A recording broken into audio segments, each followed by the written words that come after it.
Our next session is called Archie in Your Life. Who can ever forget Archie and his lovable gang of friends? And isn't there a little bit of him in all of us?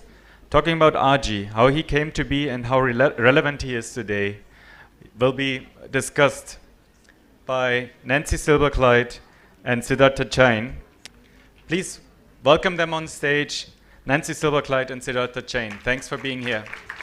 So welcome, Nancy, and we're really thankful that you made this long trek, to India. And it's really exciting for us because a lot of people like me have grown up reading Archie comics, and this is the 75th year, and it really has sort of worked for kids and teenagers across generations. And Kuch Kuch Hota Hai was a Bollywood film that was made, I think, 10, 15 years ago. And that was sort of a recreation of the world of Riverdale High in Bollywood movies. And it has really influenced a lot of people in a very subconscious way in terms of the college life that we had here in reality and the fictional life that we used to see in Riverdale High. And, a lot of us have friends which, we used to call in school and college days that you're like Archie, you're like Jughead, you're like Betty, Veronica. So it's really sort of subconsciously seeped into the psyche of a lot of young kids and, older people like me now sort of who do various things, but we do go back to those times and, when we pick up a copy. Tell us a bit about the history of how, these comics started and how Archie sort of gained momentum in the early days. And just take us through the journey because, we've never really, at least I haven't really heard a lot about the history and the evolution of the world of Archies. So if you can throw some light on that, it would be wonderful. Well, to come fast forward, we are celebrating our 75th anniversary. And it's because of you, and your son. Absolutely. It's the art of conversation that has propelled Archie comics around the world. It's only because of the people. So I say the Archie brand belongs to the people. I wish the founders, you showed a lovely picture of Louis Silberkleit and John Goldwater. These men, I wish they were here today because I don't think they had the vision of what they really were going to create for the world. It was not just for their, space, New York City, and they were around when it was all throughout the United States. And I believe they were there when it was going into India, but I don't think they really took in the globalness of the brand. And as we were speaking earlier, we all hear those slogans, are you a Betty, are you a Veronica? But people ask that around the globe. So it really has become a part of one's, being and has given the characters a lifelike reality. So these two men, Louis Silberkleit was a pharmacist, and he met up with John Goldwater, and they were publishing pulp fiction. They were not, publishing what we know as Archie comics. And it was called MLJ, and there was another man, Maurice Coyne, kind of the third wheel, which I wish he was here today because I kind of have taken over, I think, Maurice Coyne's place. I forget how long Maurice Coyne was there, but it was not a very long time. And things were kind of, I think, when you're in a business partnership, sometimes 3 is too crowded, and they kind of pushed Maurice out. That's what I had heard through, family conversation. So Louis Silberkleit, he became an entrepreneur. He was a pharmacist. Then he meets up with John Goldwater, and they, publishing comic books. But John Goldwater, he had a vision. He was inspired by the Andy Hardy movies where, Andy Hardy had a blonde on one side, a brunette on the other side, and he wanted an all-American character. So they called it the bullpen. They brought in the writers and the artists, and they would have these, brainstorming meetings. I don't think they called that then. That's kind of a buzzword for our culture. But, I guess they kind of shot it around, and it was Bob Montana, the artist, who came up with the likeness of Archie.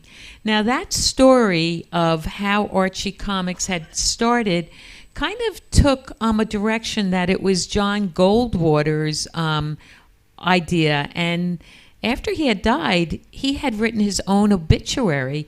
And in his obituary, it talks about how he was an orphan and he had met the real Betty and the real Jughead, I think out in Ohio. So that has been the story up until about last year. Two gentlemen in the United States who are fans like all of you took it to another level, investigating. They wanted to really find out, who are these characters? Am I talking too long for you, or you just you can just stop me? So in their research, they found that Bob Montana had a diary. They were able to get in touch with the family. And in that diary, way before 1941, when Archie Comics had his own title, was the image of Archie. It was the likeness of Archie. So Bob Montana actually had created the likeness. It did not have the name. It was John Goldwater that gave that character the Archie name. And I wish he was here today, because I wonder, where that name came from. I don't know if it was a popular name then. So as this more investigation evolves, it became a documentary that was released. I think you can go online. You may be able to buy it. I've seen it 10 times. I'm always getting invited when it goes to a film festival. Maybe here in India it would be perfect. It's called Archie's Betty. And these two documentary people found out that there are real people that were these characters. And I just met the real Betty. They found that when Archie Comics was in New York City, Bob Montana happened to be in the building that had a cafeteria. And there were these two ladies. I want to see if I mentioned her name right. Where did my glasses go? Betty Tokar, T-O-K-R. And she was with another woman, and these two men saw these women that looked very attractive, and they thought the men looked, very handsome. And they started dating. And Bob Montana, they kind of switched. It ended up, Bob had been with the other girl, but then he morphed over to Betty. And the other couple got married, but Bob Montana never married Betty. Betty, she is 94 years old, and she said she felt that Bob Montana, was very talented, very intelligent, and she didn't feel that intelligence. And they kind of parted. But as we all know the character, Betty Cooper, Betty is very bright, very smart, very capable. And maybe Bob wanted to lift the real Betty's confidence up. So, these people have all passed on, Bob Montana, who had created the likeness. And then there is Jughead. I have been able to sit with the real Jughead. Can you imagine that? Unbelievable. Bob Montana lived in Haverhill, Massachusetts, and he had a friend named Skinny Linehan. And Skinny Linehan looks just like Jughead. Skinny Linehan has passed away, but he has a son, Jeff Linehan. So when I sit with Jeff Linehan, I just can't really have a conversation with him without stopping every 10 minutes going, it's Jughead. I am here with Jughead. And he does have an appetite just like his father did. So Bob Montana took his friendships and created these characters. You'll also find many references to Haverhill, Massachusetts in our comic book. In Haverhill High happened to have the sculpture of the Thinker. And when you see Riverdale High, in many pictures, that Thinker is referenced. So, that's part of the history of where Archie came from. And then as Archie went on in time, each of those gentlemen had a son. They only had one that's not true, one child, but for a while it had been one child, and then that child went into their father's footsteps. And my husband, who recently passed away, was Michael, and his partner was Richard. So when Michael and Richard took over the company, they started becoming more relevant to the times, and that's where the poodle skirts, changed, and they would reference what was happening in that decade. I picked up a book at Crosswords. It was, I think, a little bit older, and you saw the trimline phone. And today, technology changes like that. When I first came in 2009, they were on their cell phones. Today, only 6 years later, what are they doing, everyone? Messaging. Yes. Well, I say texting, but I guess it's messaging. You're much younger than me. So it's always becoming relevant. And I laugh at my husband and his partner because in their decade, they wanted to be very careful.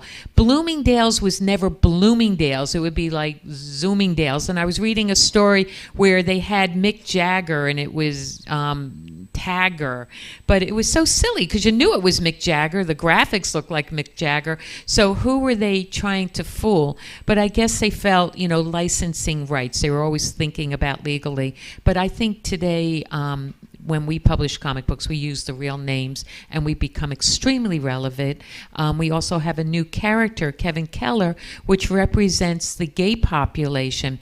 Because when I came into Archie, I felt the comic books really didn't speak and reference all the people that heart Archie. And my first reference was, to India. Besides the United States, Archie is huge here in India. So I was very pleased when I made that comment to our editor that, he gave us that Bollywood look on the cover. And when you open it up, it does reference India. So, did I answer a little bit there? Yeah, for you? absolutely. So how difficult has it been to retain the essence of Archie's over all these decades? So I'm sure, people down at the company, they've been struggling to sort of use references from different time periods in the stories. But has the fan following increased or decreased over the years, and how does a comic book company deal with that, which has lasted 75 years?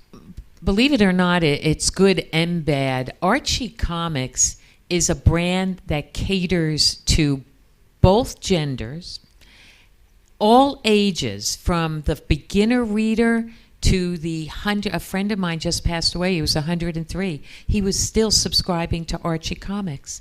And it appeals to people globally. So what do you do about that?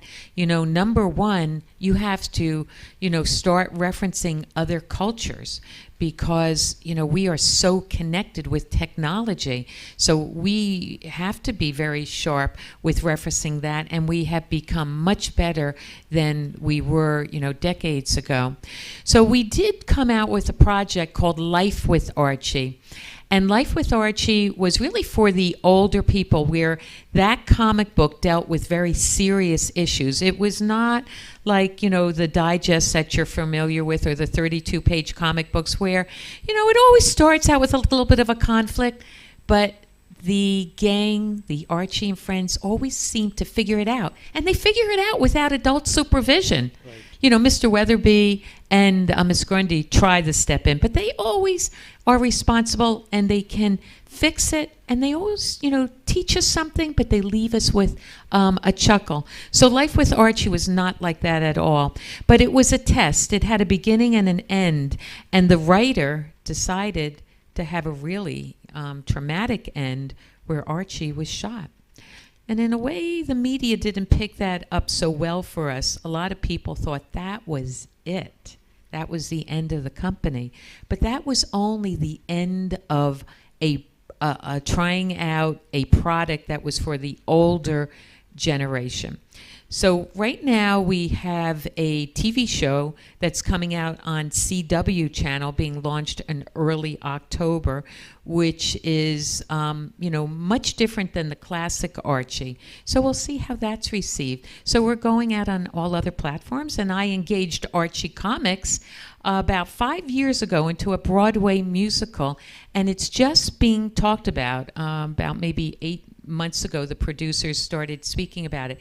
Very difficult to launch a musical. Lot of money goes behind it, a lot of planning, but I feel confident in the team that I chose that we're going to have an Archie musical. And you never know where you just can't think it opens up on Broadway.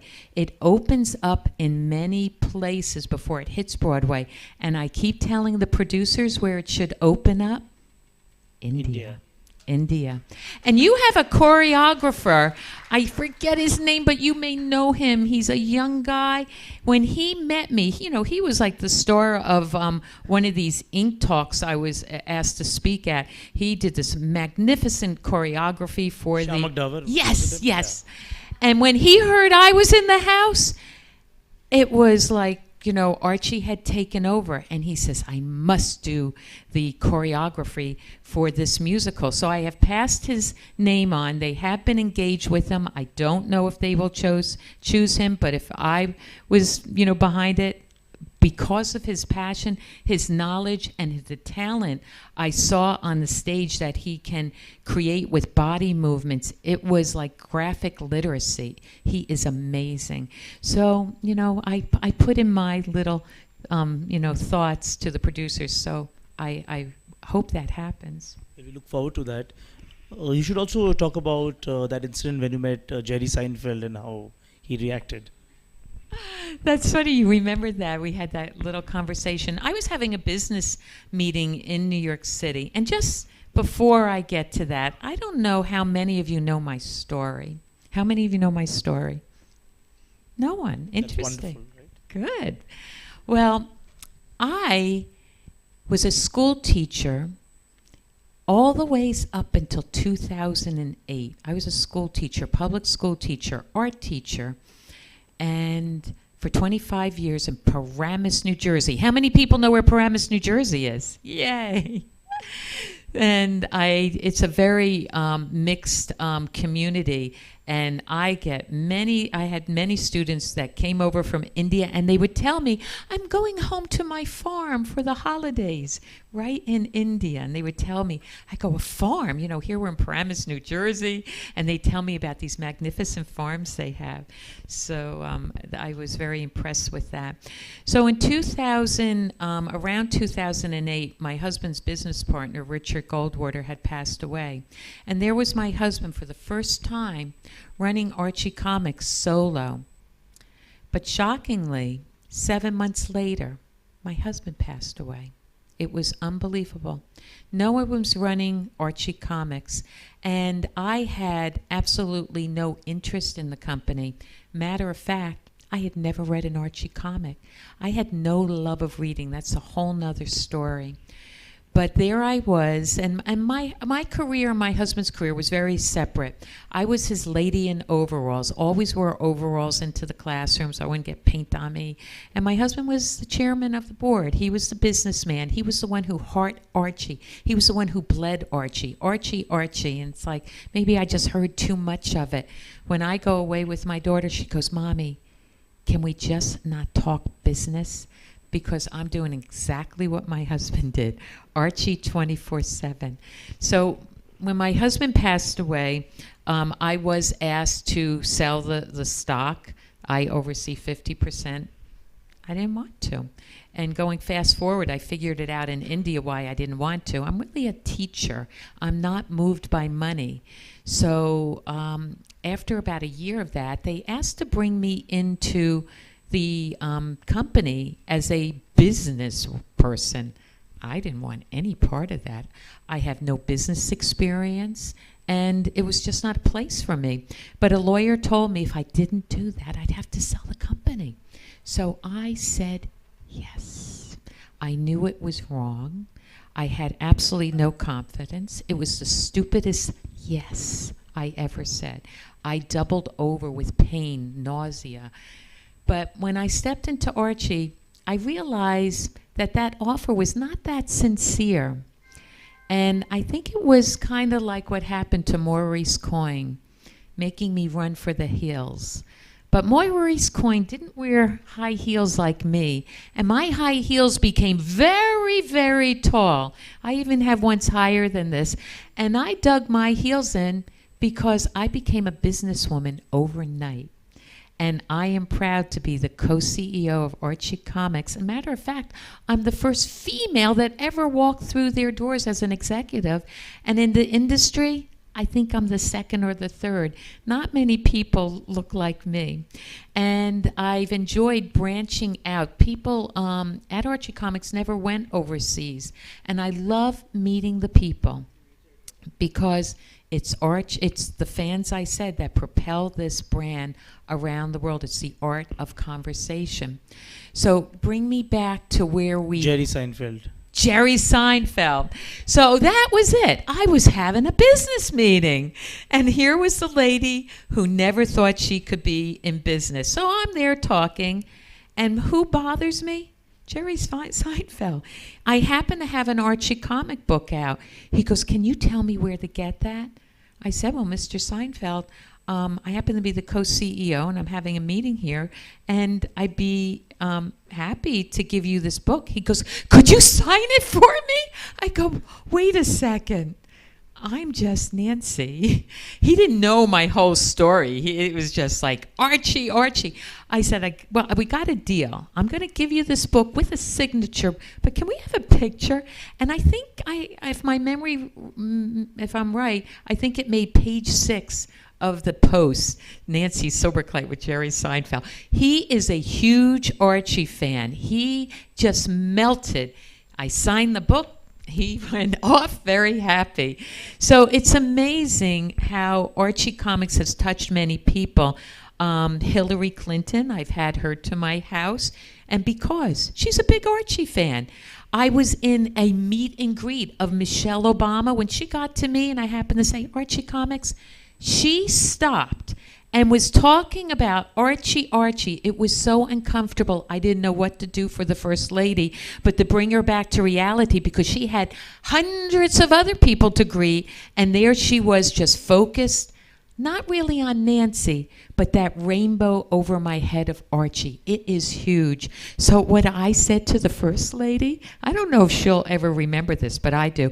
I said, "Can we do lunch one day?" And she said, "Get her number." I haven't heard from her since.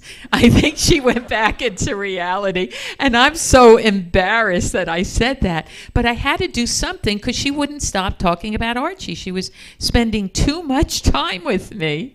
And I felt uncomfortable. Also, George W. Bush. He named one of his dogs Miss Beasley. And that's one thing I remember my husband telling me, how he was so proud when he heard that. They quickly got the artist to do a special picture, and they sent it off. And George W. Bush wrote a thank you note home to my husband. And my husband had letters, I remember, from Bill Clinton, a few people. So Archie is, just all over the place. I would like Archie to be an ambassador because I say, if I ever get held up, I'm hoping, or, if one of these terrorists find me, my big plan, my last resort is to go like this. Because that movie, what was that movie? Argo. How did they get to their freedom? They showed graphics.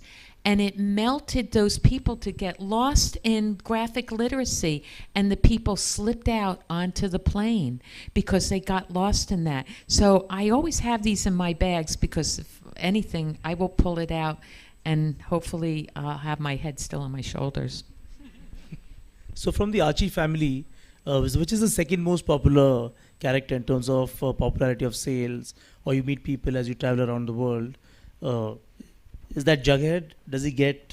Is he like the most popular character after Archie? Well, I'm going to not answer that right now, we own Sabrina the Teenage Witch, yeah. Josie and the Pussycats, Katie Keene. But it's always been Archie that has been on the top. With the characters, Jughead is very popular, but our books, we have so many different titles, and they're published differently. You know, it would be nice if, you know, Jughead was published once a month, Archie was published once a month, Betty and Veronica, so I could answer that. But the ones that do get talked about a lot is Jughead and Betty and Veronica. And then, you know, Archie comes up every once in a while. And but people love saying, "Are you Jughead?" The car that I sports the license plate Jughead.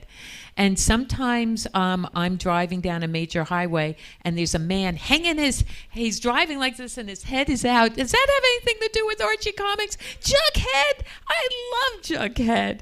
So, and then I have another license plate. It says I Archie, and we get a New York City heart. So it says I heart Archie.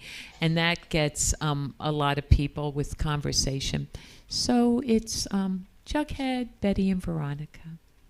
So when you met the real Jughead, does he also have a pointed nose? Have what? Pointed nose? Oh, yes. I wish I had the picture of him. If you Google me, Nancy Silberkleit in Haverhill, Massachusetts, you'll see me with Jeff Linehan, and I have him, you know, standing next to Jughead. He has the face, the droopy eyes.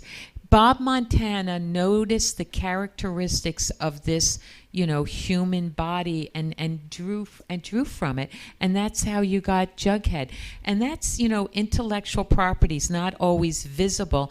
It's also, you know, characteristics internally. You know, Reggie, you know, is all about himself. That's a big IP of his. But Jughead's, what's his IP? Food. And Jeff Linehan said his father had an incredible appetite, but the amazing thing was he was skinny. He was very skinny, and that's the same physique that Jughead has. Yes, and what's the story behind the popular song Sugar Sugar that's sort of really part of Sugar, the comics? da da da da da da. Oh, honey, honey. How many of you knew that was an Archie song? That song was written by Jeff Barry, and I brought the name so I wouldn't get it right. Jeff Barry and Andy Kim. They wrote that song, and then they had singers, and the one singer I still speak to is Ron Dante. That song hit the charts. It was so popular. And the person that positioned and pitched it was Ron Kirshner. He was brilliant because when he pitched it to the radio stations, he didn't talk about the group. He wouldn't release the name of the group. He only released that song. You know why? It was a fictional group. The Archies were not a real group. It was fantasy. It was our characters for a TV show. If those radio DJs had known it was fictional, they would have never, you know, gave it any time. And look at the time it has given us so many times. It's my ringtone. Let it be your ringtone. You download it. I forget how much it is, but, you know, I'll make some money somehow, some way it'll trickle back to me. But when my phone rings, it's da-da, da-da, da-da, da-da, oh, honey, honey. And then people around me who don't even know me, they go, oh, you know that song? And they start singing it. So it makes us all feel good. So that's Right. that story. So, you know, the movie, you know, on the comic book that came out a couple of years ago, and I think because for the fans, the physicality of all the characters is so strongly etched in their, you know, in their head. It sort of, I think, becomes difficult for them to accept actors when they play the characters.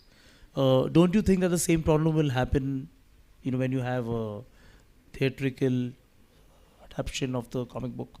Because how difficult will it be to for the audiences to accept actors because of the physicality?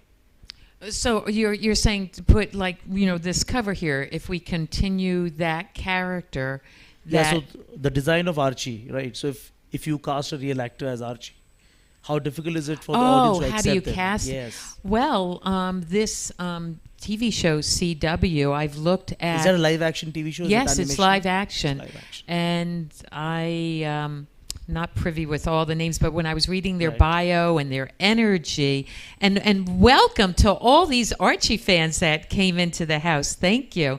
So They think they're getting free comics, but so they have put a lot of energy into that. And going to the Broadway Forum, I have also suggested to the producers, when they open these shows, try to invite those that do look like Archie. I see so many people walking around with that red hair, that Archie look, and I stopped them. I said, do you know anything about Archie?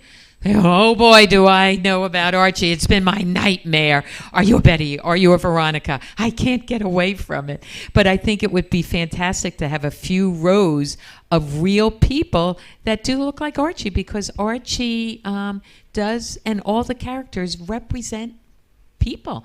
We're one of the few comic books that started in 1941, 75 years ago, drawing true the true features in proportion.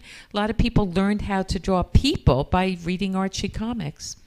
who do you think Archie loves the most, Betty or Veronica? Well, we came out with a wonderful story, and I'll tell you, some a private story behind the wedding story. How many of you are familiar with the wedding story? It was our biggest hit. It was huge. It went shot up right away, and people that, young people, 8 years old, were talking about who's Archie going to marry. And then you had people who were in their 60s and 70s who Archie is going to marry. Mayor Bloomberg of New York was even talking about it. It was a big conversation around when we first started pitching it. We pitched it as Archie's going to get married. But the media, again, and the people didn't read the fine print. It was pitched to be a Robert Frost story. What would it be like if Archie was to marry Betty? What would it be like if he was married Veronica? People didn't read that. All they were thrilled that he was finally going to decide, and everyone was taking bets. I bet you some people lost a lot of money on that. But we're a company to make money. So, of course, we would not have him marry. We wouldn't have him marry Betty, because that would have been it. So we really got everybody's blood pressure up because he married Veronica first. And people were furious. How could we do that? Because they didn't realize the publishing company's going to make money. We're coming out, he's going to marry Betty. Then when we came out with he's marrying Betty, people were furious, like, you tricked us. But it's all about intellectual property. Archie can never marry. But that was an important point. He can never marry. Why? Why could Archie never marry? He's a teenager. So it was Mike Uslan who was pitching that story to my husband for years. And my husband would go click with the phone. There was no cell phones then. Click, click, click. Well, there my husband was in 2008 at Sloan Kettering. And my husband hadn't disclosed how sick he was. It was just a matter of months. My husband and I, we were in Telluride skiing. He was carrying around my skis. And we went home, and every Sunday he'd get me bagels. And I came down that Sunday morning. He goes, I tripped carrying in your bagels, and I broke a rib. I want to go to the hospital. And we went to the hospital, and they said, you don't have a broken rib. You have a tumor in your liver, and you have about 2 weeks to live. So with that shocking news, we got better doctors, and he lived 2 months. But Mike Uslan called him up, and he was, and my husband were hoping that the procedure was going to work and he would not pass away. So he wasn't telling anyone. And so he had a conversation with Mike Uslan, because he was asking him again to do that story. And you know what my husband said? Because the problem was Archie was a teenager, and my husband always wanted to be true, very straight, no drinking, no drugs, good, clean. And so how could he get married? And my husband in his bed at Sloan Kettering said to Mike Uslan, and Mike not knowing where my husband was, okay, you can do it. So Mike Uslan put the pencil to the paper, and he gave everybody Life with Archie. My husband passed away when that story broke, so he never knew it was the hottest selling comic book in Archie Comics' Really? all in 75 years. So that was a little story a lot of people don't know. Thank you for that. But you still haven't answered my question. Who do you think Archie loves the most? Between Betty and Veronica? We know that your personal point of view. No, but it's reality. It's his IP. He's always dissing Betty. He's really in love with Veronica, but what's he thinking? Veronica has a personality that I don't think anyone has ever spoken about. I say Veronica has the CIA in her. Really? She has confidence, intelligence, and allure.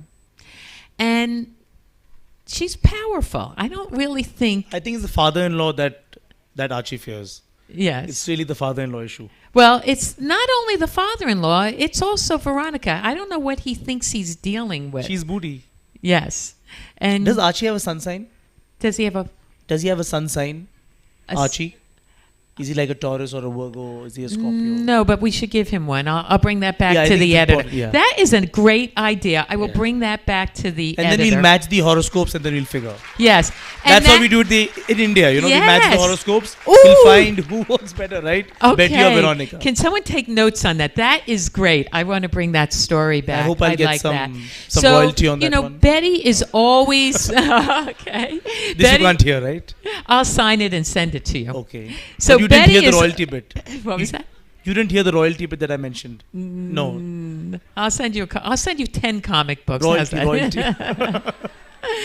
So, Betty is always trying to get Archie's love. So in reality, he is always with Veronica, but, she has a lot of other guys. He has blinders on.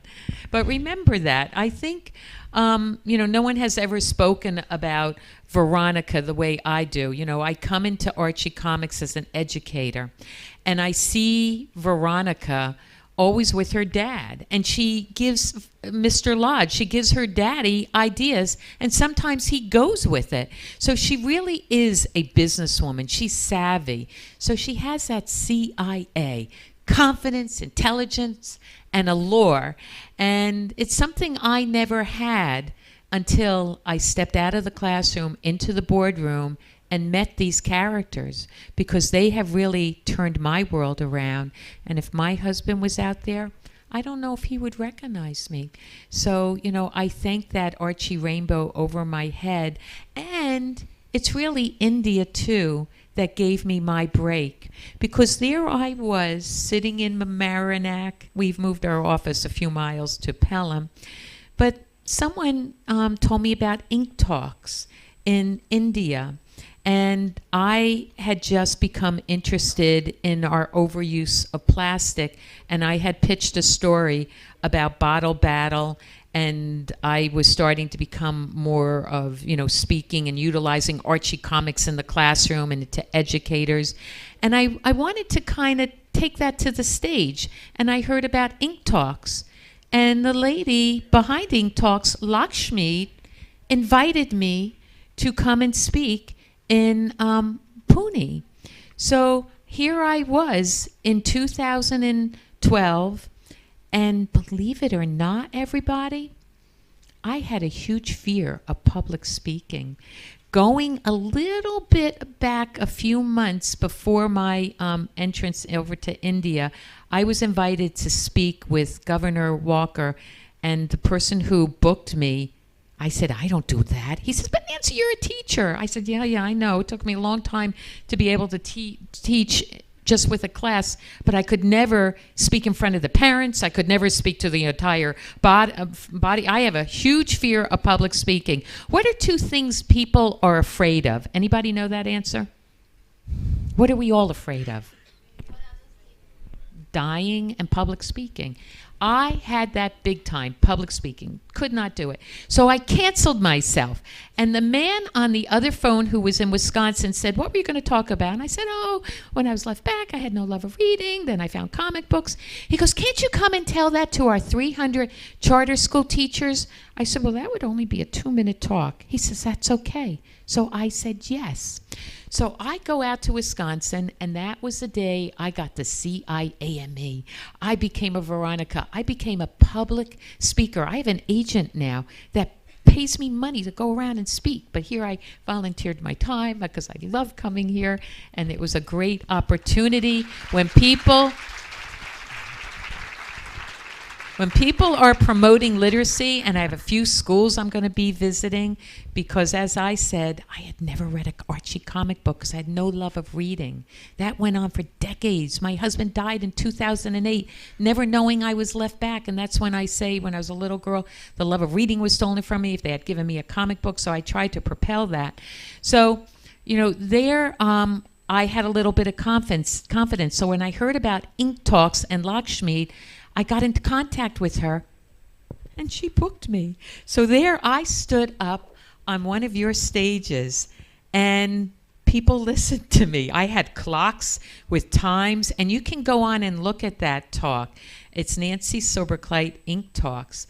And so that's, been part of my story. And what was the question that brought me to that? But it's India that really has made me feel part of their community. I think it's maybe my 7th time here. I have friends here. I Skype in from my home into classrooms where it's maybe 4 a.m, and I pan when the sun starts coming up to your students who are in their schools in the afternoon. So it's really nice that you have given me this wonderful connection and wonderful growth to being a businesswoman, because believe me, when you're in a family business, a woman and a widow and no business experience, it's been very difficult for me. And that's where, can I tell you another quote? Yeah, sure. I never had quotes until I came into Archie Comics, that comic books plus children equal reading, because I found my love of reading at 54 years of age. But my other quote is, never let anyone define who they want you to be. Can you imagine someone telling you where you can go, where you can't go? Why'd you put yellow shoelaces on? Judging people is actually bullying. And I say, never let anyone define who they want you to be. You know who you are. You know who you are. And you got to take chances like I did. I said yes. It was a very quiet yes, from stepping out of the classroom into the Archie boardroom without any business experience and any belief in myself that I could do it. The bar was high, and the bar is still high for me, but I have learned to block out that negative noise and go forward and believe in yourself. And to all our young people there, get as many degrees as you can, because if I had taken some business courses, I'm hoping someone out there maybe could get me an honorary business degree. I did speak at MIT in New Delhi, and I did a good job. Vishwakarma will do that for you. Okay, someone could do that. So because if I had those degrees, when I'm met with challenges, it's education that is your rock. But still, I became an entrepreneur. I maneuver around all of those roadblocks that, come my way. But it's really, India, you have given me a wonderful platform here. And I thank you very much. Thank you. Thank you. So on this note, we move from CIA to TIU. Time is up. And thank you so much for all this. Thank you for coming and talking to all of us. Thank you so much. And I just remembered something. Another thing I had on my note. Just one thing.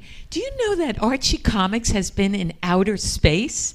I have a friend, an astronaut friend, Mark Kelly, and he brought Archie Comics up on the Endeavor's last journey into outer space. So Archie has even made it not to just to India, but to outer space. That's wonderful. And Time's I up. think when Mark and his brother Scott Kelly look down on planet Earth, you may not like to hear this, but they see the ozone layer over certain countries, and India is one of them, not doing so well. So let's stop using so much plastic. I have stopped buying plastic bags at home. My husband always did it. My daughter goes, "What, Mommy, you're not going to buy plastic bags?" I bought this great garbage can, and there's even better ways to do it, composting, but I haven't done that. But I always get some type of bag, and I just put it over this thing. It's little, and that's how I deal with it. But I do not buy bottled water anymore. I have, the glass bottles. Please, India, please, people of India, you are all here. Reach out to 50 more people, because I know you all have big families, and encourage them. It does matter. It does matter. I went to Rwanda. I had heard how Rwanda got rid of plastic as a country. So I went to see it. I got one of our writers to do this story in Archie Digest 31. You can download it. And it's called Getting Drastic with Plastic. And I love what Mr. Lodge did to Veronica. You'll have to download Archie Digest 31. It's the last story, and you'll get a big laugh. But again, it's trying to put what we have to do, how we have to be responsible in an entertaining way, but it's really a serious issue. And if we don't all try to make a difference, what are we doing here? So try to make a difference, because we got to stop this overuse of plastic. Thank you so much. Thank you.